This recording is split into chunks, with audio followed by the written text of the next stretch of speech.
Waa galab Khamiis ah oo ay cadceedu sii dhacayso. Xujay ku dhow 2 milyan ayaa taagan buurta Carafo oo u dhaxaysa Maka iyo Daa'if.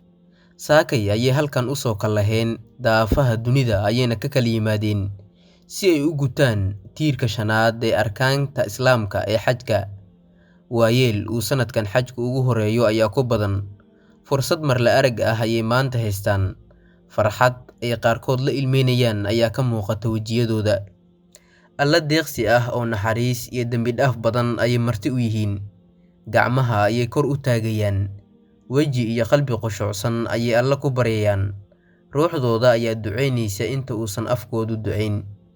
Waxayna Alla ka rajeynayaan naxariistiisa iyo inay xalay dhalay ka noqdaan dembiyadii ka dhacay intii ay noolaayeen. Dadkaas kala dhaqanka, kala midabka iyo kala luqadda ah ee ka kala yimid dacallada dunida ayaa Carafo maanta martigelinaysa.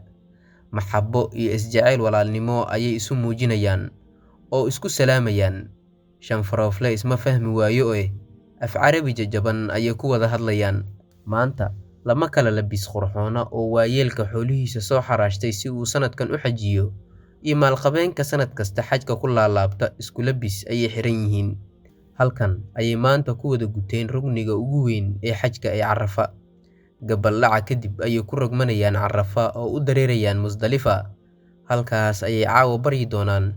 Beri subaxna ugu sii gudbi doonaan Mina oo ay ka samayn doonaan dhagax tuurka koowaad. 1434 sano ka hor maanta oo kale maalin Jimco ah ayuu buurtan taagnaa Nabigeena Maxamed nabadgelyo iyo naxariis korkiisa ha ahaatee. Maalinkaas ayay halkan kula soo degtay aayaddii ugu dambeysay Qur'aanka Kariimka oo uu Alle ugu sheegay inay diintu dhan tahay. Halkan ayuuna asxaabtiisa kula hadlay oo ugu jeediyey khudbad dardaaran iyo sagootin ah.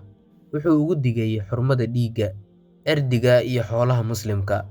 Wuxuuna booriyey inay iswalaashadaan, kana fogaadaan waxyaabaha kala fogeyn kara. Wuxuu reebay dulmiga, ribada, tuugnimada iyo boobka iyo musuqa hantida muslimiinta ah. Wuxuu kala dardaarmay qabyaaladda, aanada, takoorka iyo kala sareynta qabiilada. Wuxuuna sheegay inuusan carabku ka fadli badnayn cajamiga, cabsida Allana ay tahay waxa kaliya oo lagu kala sareeyo. Wuxuu ka hadlay xiriirka qoyska iyo xuquuqda ay lamaanuhu isku leeyihiin. Wuxuuna ragga kula dardaarmay inay u dhimriyaan dumarka, ayna siiyaan xushmadda, xuquuqda iyo karaamada ay mudan yihiin.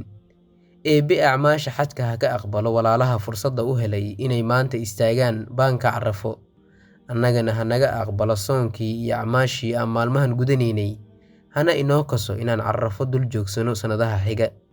Qoraalkan waxaan ka soo xigtay oo aan ka soo qaatay qoraa Xuseen Sabriye.